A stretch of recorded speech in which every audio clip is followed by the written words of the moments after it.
Hello, and welcome to Sceptics Corner, episode 2, where this morning we're going to be spending a bit of time, well, for me it's the morning, for you it's whenever you're watching. I'm going to be spending a little bit of time talking about original sin. I don't know when last you said or you heard someone say, I'm only human, or that's just human nature. And usually when we say those words, we say them negatively. We are saying that we're only as good as we are, and there is still smallness and weakness and selfishness within us. I'm only human means I'm not superhuman, or I'm not divine, or it can be said with great resignation, as though there's just a giving up in that moment on the idea of being a better person.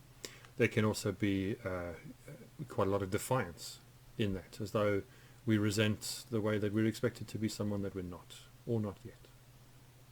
But it's an old idea, this idea of trying to find a way to make sense of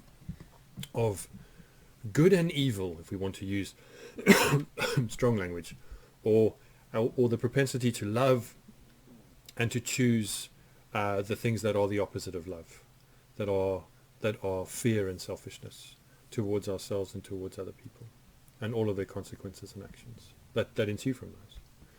The idea of how we live with, in the old cartoons, a devil on one shoulder and a little angel on the other shoulder, and the two of them having a bit of an argument with each other. It's quite convenient, that, because it externalizes the whole thing, doesn't it? And makes it about something that is happening outside of us, some great spiritual battle between good and evil that we are somehow choosing sides in every moment of every day. And depending on your view, we're either able to choose well which side we're on, or we need all the help we can get from God, because fundamentally inside of us there is only the propensity to do evil or wrong. So where do we begin? Well, I want to begin in Romans, in Paul's letter to the Romans, in chapter 5. Chapter 5 of Romans, where in verse 12, Paul, trying to make sense of in a quite personal way, his own struggle with his desire to do the right thing and his apparent inability to choose it as much as he would like. He says these words in Romans 5:12. Therefore, just as sin came into the world through one man, and death came through sin, so death spread to all, because all have sinned. Just as sin came into the world through one man, and death came through sin, so death spread to all, because all have sinned. Now, who is he talking about? Who's this one man? Well, he's talking about Adam. And if we're going to really grab hold of the idea of original sin, or the root of the question of good and evil in us, then whether we understand it to be mythological, or whether we understand it to be literal truth, the story of Adam and Eve in the garden, the story of the fall, is central to this. And for those who are absolutely adamant that we somehow inherit from our forefathers and mothers and those who've gone before us, a kind of, not just a propensity to do things that are hurtful and harmful, not good for ourselves or others, but that actually that is somehow built into our humanity, into our DNA, into our spiritual DNA in some way. We are born lost, would be the words that some would use. And it is only in Jesus and coming to faith that we are found forgiven, and that propensity to do the other, to do good, to bring love, to behave in ways that are for the betterment of all. Those things only come through God's intervention in our lives. So back to Adam and Eve. The story, I'm sure you know, Adam and Eve placed in the garden, given dominion over everything, and God says to them, don't eat from the tree of the knowledge of life and death, which seems a little unfair. They're allowed to be good, dutiful caretakers and even masters of the garden, but they're not allowed to explore or question or ask what it means to be a little more like God and a little less like themselves. And depending on how you understand the story, usually we have a snake in a tree kind of chatting to Eve, and it's usually an apple. Don't know why it's an apple. I think apples are quite nice. But, pick your least favorite fruit, go for that one. But But she eats from this tree, and of course her eyes are opened, and then she says to Adam, "This is great, have some," and his eyes are opened, and they discover that they're naked, and shame arrives into their lives, and they cover themselves with fig leaves, which are quite prickly, I think, actually. Don't know how well that worked, but in the story, they are then discovered, and God curses them, casts them out of paradise, and they are cursed. Eve is cursed to difficult and painful childbirth. They are cursed to toil the land for survival for the rest of their lives. And that's how it all begins. Now, if you believe in a literal fall in that way, in that first man, that first person, that first human, Adam, then what you believe is that somehow through the rest of history, that act of his and hers is a stain on all of us. And you have that circle trying to be squared, that argument being made, that search for an answer to the problem of evil in the world and the problem of evil in ourselves. And even if we don't want to call it evil, just the propensity for selfishness, for hurtfulness, for violence, for anger, for unkindness, let's stop there before we start talking about war and racism and sexism and all the things that are part of our life and have been for all the time that there have been human beings. How do we make sense of that? How do we understand ourselves in the light of that? And it really matters that we do, because in a sense our very sense of ourselves is caught up in our understanding of whether we are essentially good people or essentially bad people, or somehow capable of both, and needing to choose every day and not able to choose well, wisely and effectively all on our own. Of course, you have in Ecclesiasticus, which is one of the books, the deuterocanonical books and the Apocrypha, some books that the Roman Catholic Church and a number of other traditions in the Orthodox Church sort of sandwich between the Old and the New Testaments. You have the Wisdom of Jesus Sirach, which is Ecclesiasticus, and later on in the series, when I talk about, we do a session on the gender of God, on the language we use for God, and on our own understanding of God in the light of our difference as men and women and all that we're learning about human sexuality. There's a wonderfully horrible little chapter in Ecclesiasticus which has words like, "Sin began with a woman, and because of her we all must die," which is a bit harsh. But it captures that idea, you see, that all of us are condemned because of what Eve did and then Adam did, and that they agreed to do together in some way. So the question really is about, in theological language, imputation. Imputation. If we are somehow caught up in Adam's sin, yeah? If we're somehow caught up in the fact of good and evil in the world, that none of us are in a sense immune to that or excluded from that, how does that come to be part of our lives? How does that come to be part of our lives? And actually, you don't really need to do the Adam and Eve story literally to still ask that question with meaning and in a way that is essential to explore. Because you still have to kind of come to a mind on whether you and your children and the people you love and the people you struggle with and the people who are the best and worst examples of humanity in history and in our world today, whether they are essentially born predisposed to do bad things, or whether somehow they pick that up along the way, and we together share in a culture, in a propensity to make the wrong choice, to make the poor choice, to make the selfish, the bad, the hurtful choice too much of the time. And that as soon as we do that, we in a sense take upon ourselves the sin of Adam, and we take part then and become part of a fallen people not living up to the desires of God or the example of God. So imputation. And for some, they would say quite clearly, Adam was the progenitor of humanity. Adam was the first man. And so when Adam sinned, in a sense, all of humanity sinned in Adam. So when God cursed Adam, God cursed you, God cursed me. And from the moment that we were conceived essentially cursed, dirty, corrupt. That was something we would later decide whether we chose to express or not, and even that is a subject of part of this conversation. But we were essentially born corrupt. We were conceived corrupt. The act of our conception was part of that corruption.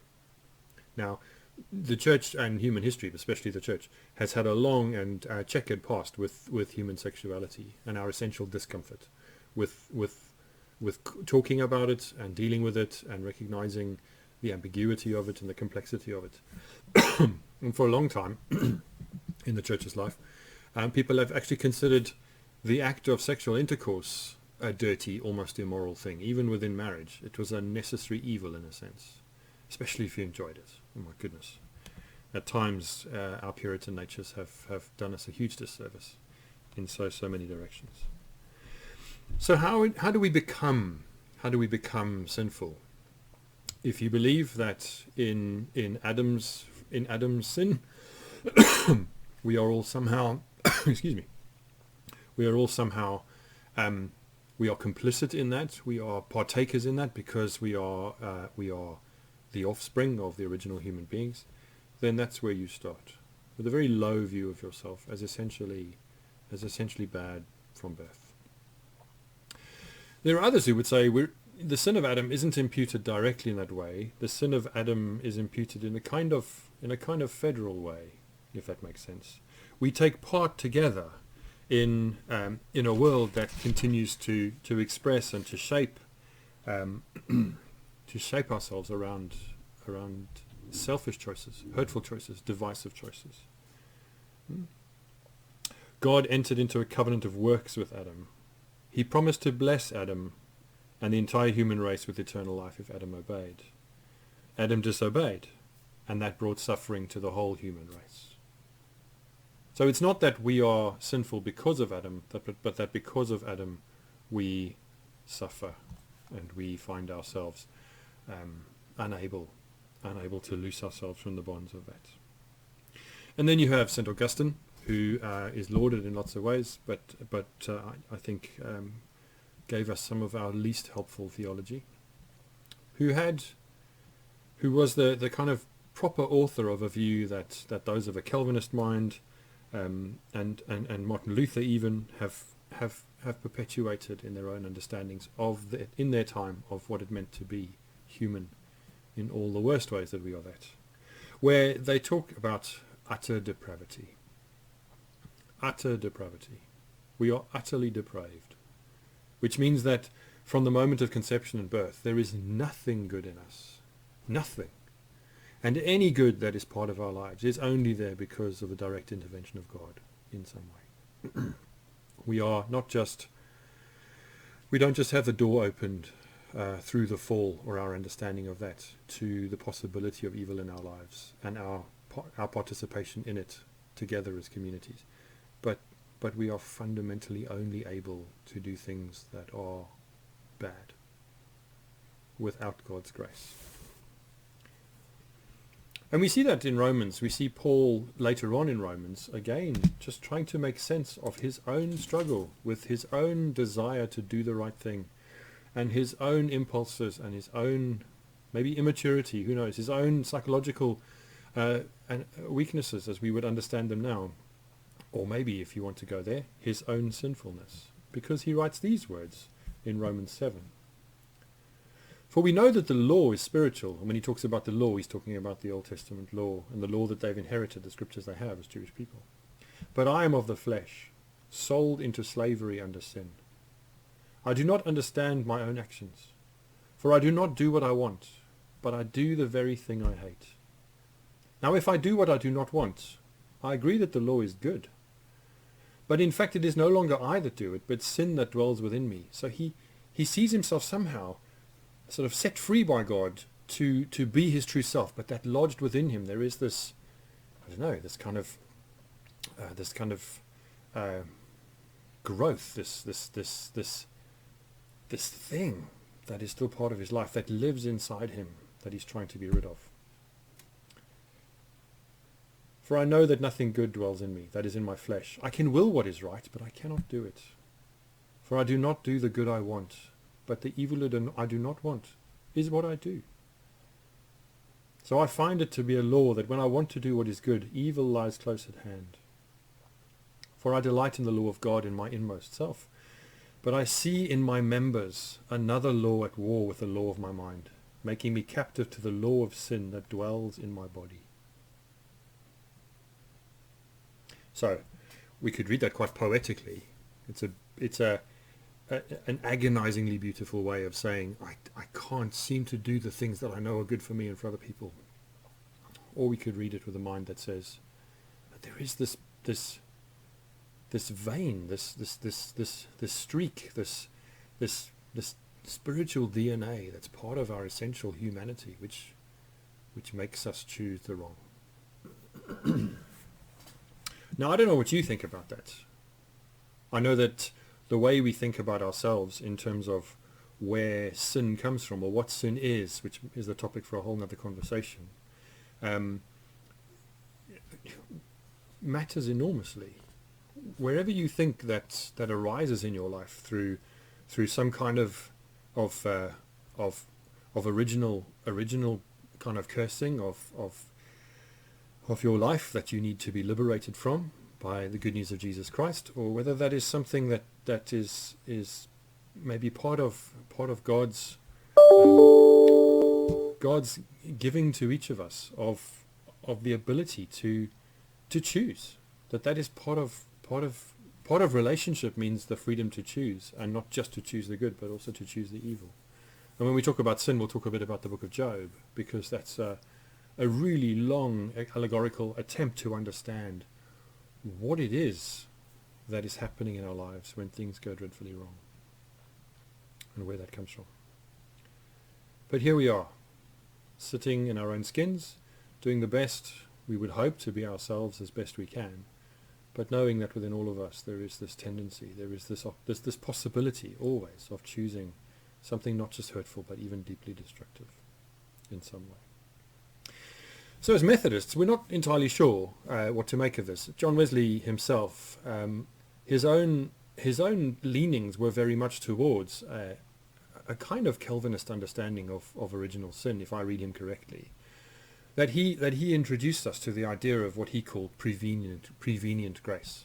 All kinds of words that are only part of the church's life in some way. Prevenient, that which goes before. So that even the possibility of us responding to God's love is something that God has planted into our lives.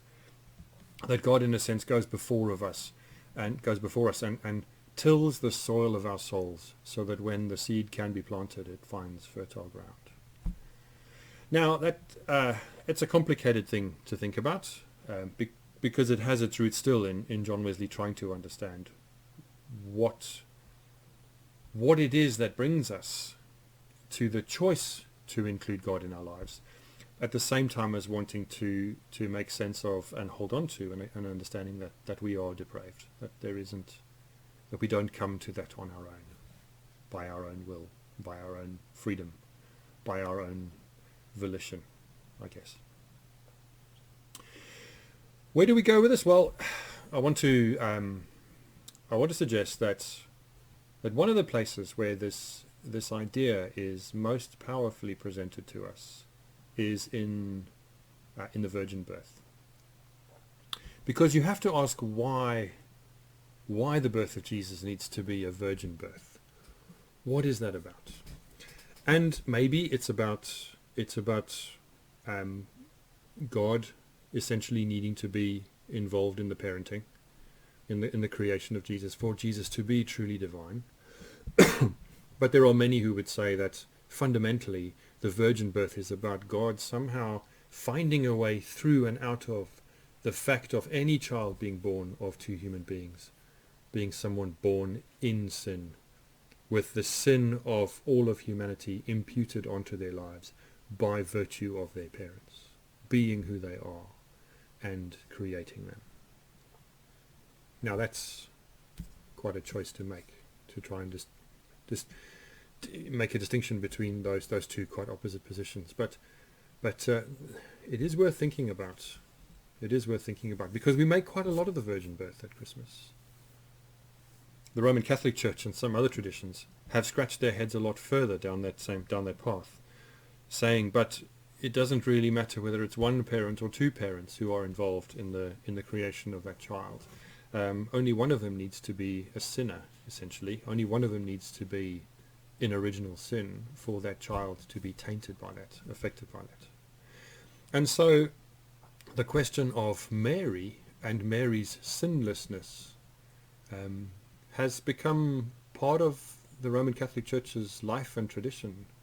The Immaculate Conception. That you've got to ask how far back it goes, because if Mary needs to be sinless for Jesus to be sinless, then Mary's own conception has to be sinless for Mary to be sinless. Otherwise, she continues to just bring the imputed sin of her parents into her own life.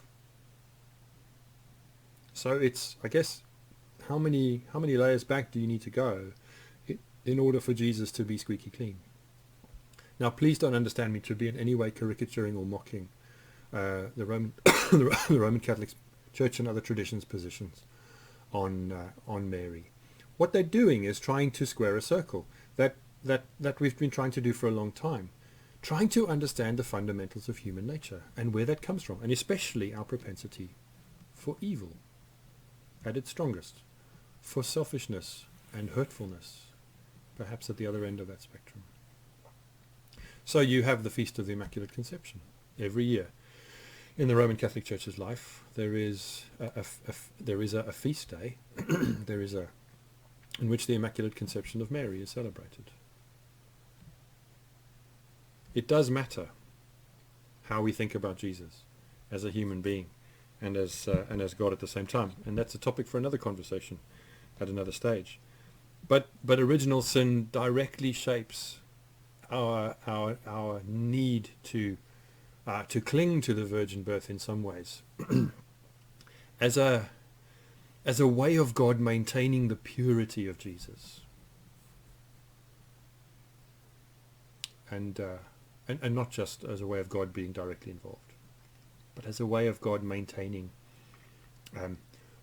forming, fencing off the physical, spiritual, human purity of Jesus, who is in the bulk of our Christian tradition, in the vast majority of it, undeniably, unarguably without sin. So what do you make of the idea of original sin? What makes you you? What makes Mother Teresa and Adolf Hitler who they were? Because those are always the polar extremes when it comes to these conversations about good and evil. It's always Mother Teresa and Adolf Hitler. What is it about them? What are we learning, perhaps, in modern science about? I think we're in the early stages of that, but I've read a few articles that point in the direction of there being even within what we would consider the most evil acts in society, whether they be acts of enormous sexual violence and deviance, whether they be mass murder, whatever they may be. And this is no excuse for anybody, but we are discovering that there are possibly genetic links to these things, that in what makes you a psychopath or a sociopath, unable to express or know empathy or understand the experience of other people in any way, without the emotion that perhaps the rest of us, or the emotional response that is normal for the rest of us towards other people and in all kinds of situations. What are we learning about what good and evil really means and looks like, and where it's rooted inside of us? When I became a Christian, the first time, and probably several times after, because I had a few stabs at it before it stuck, I prayed the sinner's prayer. I was at boarding school. I was 13 years old, I think, 13, 14 years old, and I was at our little local Methodist church where we had to go on a Sunday. And the minister asked if anyone wanted to come up. And I remember myself and a couple of other boys going up and kneeling at the rail and repeating a prayer that really was saying to God in quite explicit terms that I was a bad person. I needed saving. I needed saving from myself. Only Jesus could save me from myself and from the sin that was in me, and that I gave my life to Jesus in order to be saved from my sin. Maybe many of you had a similar experience. My own experience of myself has shifted and grown and changed enormously over the years. And my understanding of what maybe sin is has changed enormously over the years. My ability to trust other people and to see the good in them before I am suspicious or wary of them has grown over the years. I look around and I choose to see, I look for the good, look for the kind, look for what the Quakers would say is that something of God in every human being. There is something of God in every human being, even though many Quakers wouldn't use the language of God anymore because they come at that philosophy from a different starting place. But there is essentially something good in everybody that doesn't need to be planted, but is just there. Or maybe, as John Wesley would say, is planted by God in order for us to discover the rest of our goodness and the rest of each other's. Who can tell? But we go back to Adam and Eve in the garden. We go back to an apple or a banana or a pineapple or a, I don't know, lychee in South Africa. Awful things, like big blobs of snot. Whatever your least favorite fruit is. We go back to that iconic moment that is part of our participation in an attempt to understand where this comes from, that inside of us there is the propensity for so much hurtfulness, so much destruction, so much individual and communal and national and shared violence towards each other and the world around us. So much selfishness. Where does it come from? Maybe you believe in a literal Adam and Eve, in that as an explanation for the fall, and that we are somehow cast out into the darkness, and that the work of Jesus is to reopen the gates to us so that we may enter back in through more than anything the solemn confession of our essential badness to God.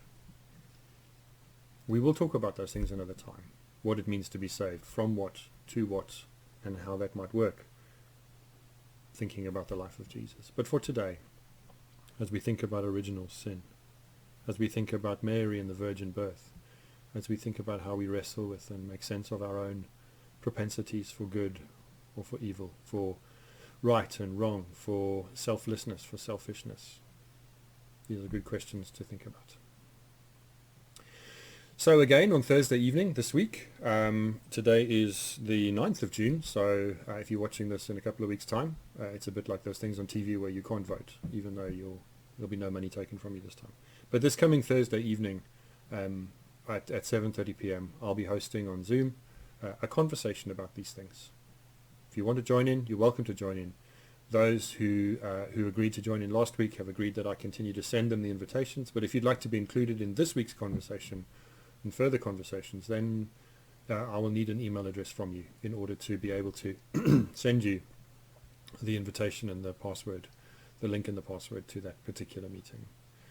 My details, as always, are at the end of this video, or you could find them on the church's website, Haxby Wigginton Methodist Church, and by all means be in touch and join in the conversation, where we won't try to find an answer, we won't try to nail this down, we will just hold the questions well and agree to disagree where we do, about whether we are essentially bad or good or both, and at what point we become one or both of those things.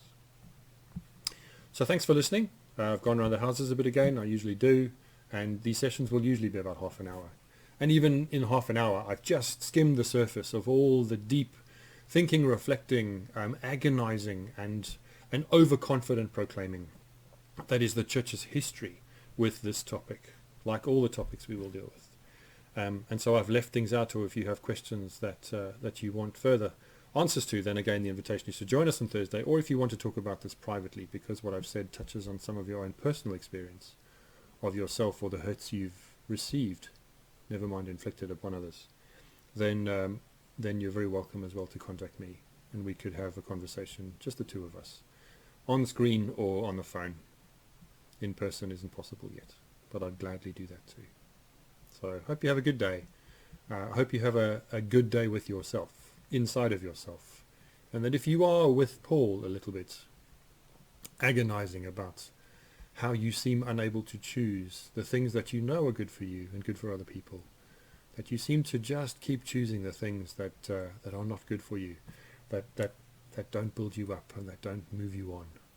You're not alone, and that's part of the reason why these topics really matter. See you soon. I forgot a little bit, and that little bit is just to say that one of the slides at the end of this will show you links to 5 articles that cover thoughts about original sin from a number of perspectives, from an incredibly liberal point of view right through to an incredibly literal conservative interpretation of Genesis scripture, as well as a really fascinating article by a neuroscientist on the things he discovered about his own genetic makeup and the way his brain patterns essentially are those of a psychopath, and how he makes sense of that in himself. So the links are there. Unfortunately, I can't make them clickable on a YouTube video. We don't have 1,000 subscribers or whatever you need to do that. But the links are there, and the links will be also in the kind of description of this session on the Facebook pages where I've posted this. If you don't look at it on a Facebook page, I apologize. You'll need to write them down or copy out the links that are there. But they're all articles worth reading, and there's no hurry to do so. And you don't have to have read them in order to join us on Thursday. They're just there for some further exploring from a number of directions. Cheers.